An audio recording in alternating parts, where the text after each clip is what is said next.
Yo. Hey, welcome back. AM 770 KTTH. Brian Suits here. Let's give you a quick situational awareness update about what's happening in Eastern Europe, in the skies over Poland. De facto NATO member, Sweden, has a electronic intelligence aircraft call sign Sierra Victor Foxtrot 645. It is at 41,000 feet at 448 knots going north and south on the Polish-Belarus border.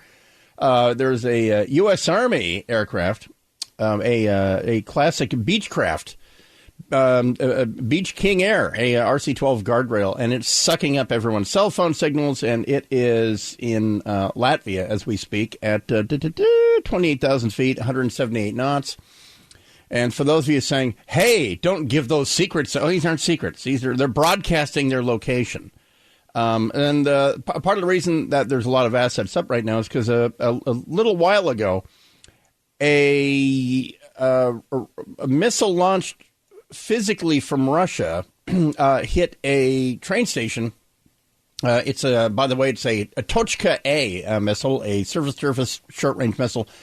And it targeted a train station, and what it did was it deployed a warhead with cluster bombs. And so there was a bunch of people standing outside because they're trying to escape and use the train station to escape, which is the Russian policy, to get them out of there before after they do Invasion 2.0 here in a couple of weeks in the eastern part of Ukraine. And the cluster bombs hit pavement and had maximum effect with at least 39 dead. Really, really horrific pictures, clearly targeting Ukrainian civilians. But there's a weird psyop going on in that they wrote in the Russian spelling, they wrote Zhaditi, which is for the children. And somebody scribbled that on the missile. Or, I'll play the objective game. As the missile is in its terminal phase, its warhead goes bloop, and it ejects out all the cluster bombs, the bomblets, and then the body of the missile crashes in a park. And so it did. Did somebody come along? Did someone conveniently have white paint in the immediate aftermath of the missile hitting a bunch of civilians, and write for the children on there? I don't know. I don't know if they did or didn't. However, it seems far more likely that somebody at the launch site in Russia did it. Now here's the reason I mention this, because the Russian Ministry of Defense, this is a big deal right now out of Moscow. They're saying, we don't do that. We don't even operate that missile. Only the Ukrainians do. Well, no, it's a Soviet-era missile. Of course they have it, and they deploy it, and they're even seen in open source smartphone video. And so the aircraft that I was talking to you about, they recorded the flight of the missile. They recorded the launch, its flight, its ballistic flight path, and everything. And this is sort of where the Russians are not really up to speed on this, and nor should they be expected to be. They don't follow stuff and junk, but the forensic dissection of everything they've done over the past 44 days is going to make their heads spin. The spokes lizard for Moscow, Dmitry Peskov, he did finally today. They acknowledged something and they only do this if the word on the street in Russia is getting to them. They couldn't care less about BBC or David Muir on ABC World News Tonight or anything like that. They care about what they're hearing in Russia. And so because you cannot hide, you can't cover up 20,000 dead in 44 days, as it turns out, they're acknowledging that casualties are significant. But then they're turning it around as the traditional appeal to the Russian mother, and that is that the world's always relied on Russian manpower to do right and to make the world right, just like in the Great Patriotic War from 1941 to 1945, when it was the Soviet man who beat the Hitlerites back to Berlin, and they're playing that game, and so they're saying, look at this, these Nazi Ukrainian Jews blew themselves up with a missile. And if you're wondering, how can people in Russia believe this? Well, it's a really weird thing, and it's a very Russian thing. But when you start talking about sacrifice and these bodies piling up and all that, again, if you're fed a steady diet since 1945, a steady diet since TV was invented, that World War II ended a couple hours ago, and it was won entirely by Russia, then your belief in your historic fate and all that is almost validated by the fact that your neighbor's son, that kid, that little Pavel kid who was 17 just last year, he came back feet first from Ukraine last week. It's validated by that. It's really weird. And that's sort of the where America wins wars with assembly lines. For the Russians, their will to fight is, well, let's just show them that we know how wars are won, and it's by throwing the bodies of our young men. It's a really, really, it's a weird, very Russian thing. The amazingly grim, depressing hour. Charred body talk coming up here. Washington Post with this story. Well, let me do this one first. An international organization formed to identify the dead and missing from the 1990s Balkan conflicts is preparing to send a team of forensic experts to Ukraine as the death toll mounts more than 6 weeks into the war caused by Russians' invasion.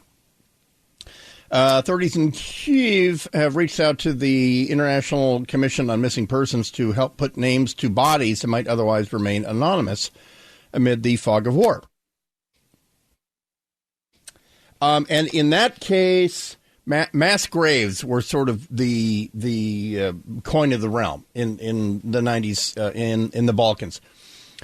And to my surprise, when a mass grave is exhumed, it's really remarkable how well preserved a lot of the bodies are 2, 3, 4 years after they were machine gunned and at the edge or stacked in there and then covered lightly with soil. And in many, many cases in Bosnia, literally, they would lay bodies out. They would truck them to a morgue in this city or that city and nearby, and they would lay them out.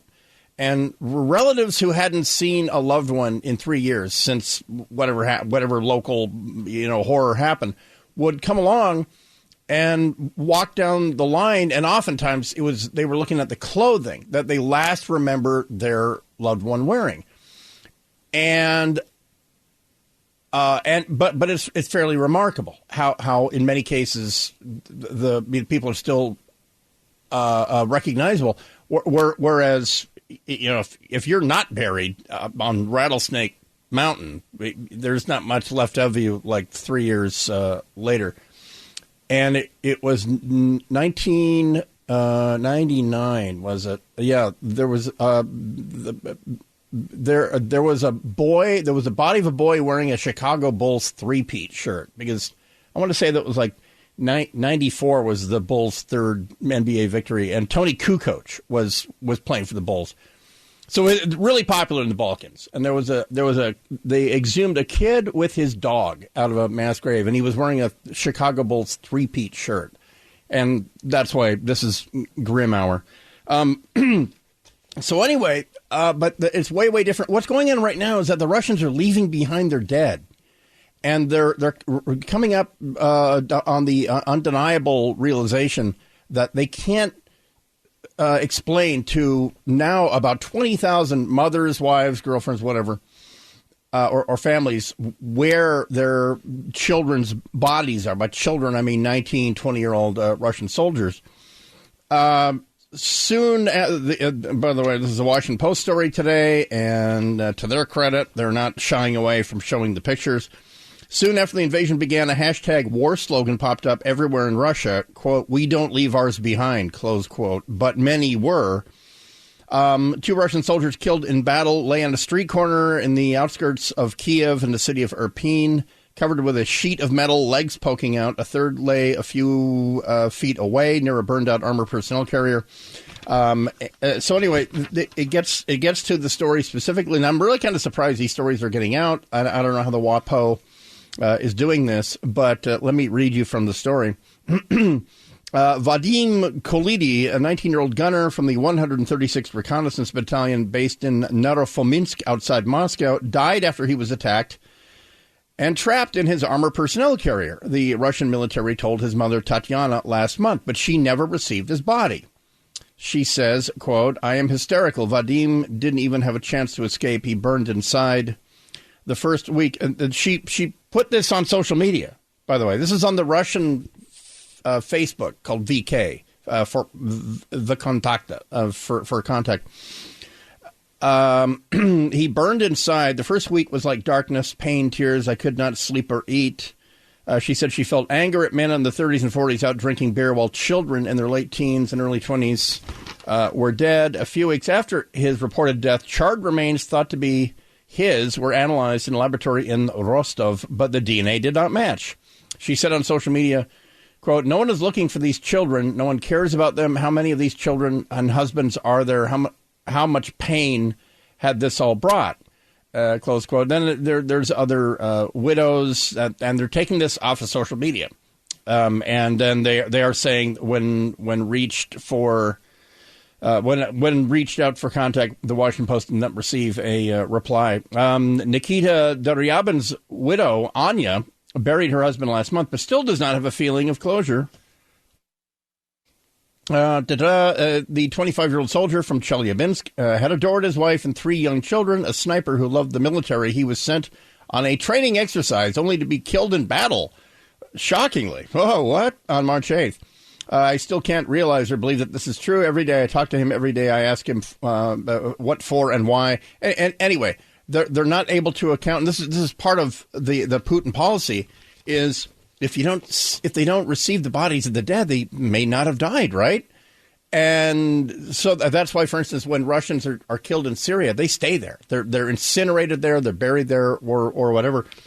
And if there's a critical mass, it's funny because you don't think of the Soviet Union as bending to the will of the people, but it was by the late 80s. There was so much internal pressure physically in the city of Moscow that Gorbachev said, "We're getting the hell out of Afghanistan," because there are some lines that even Soviet secret policemen wouldn't cross, and one was beat up an old lady, and so you had mothers in Red Square holding up pictures of their sons, no sign, not Gorbachev, where's my son, but just a picture of a dead soldier, and the image from now 6 weeks ago, where an old lady, a woman who was a World War II, she was 7 during World War II, and she's holding up a sign against the invasion of Ukraine, and like 2 young Russian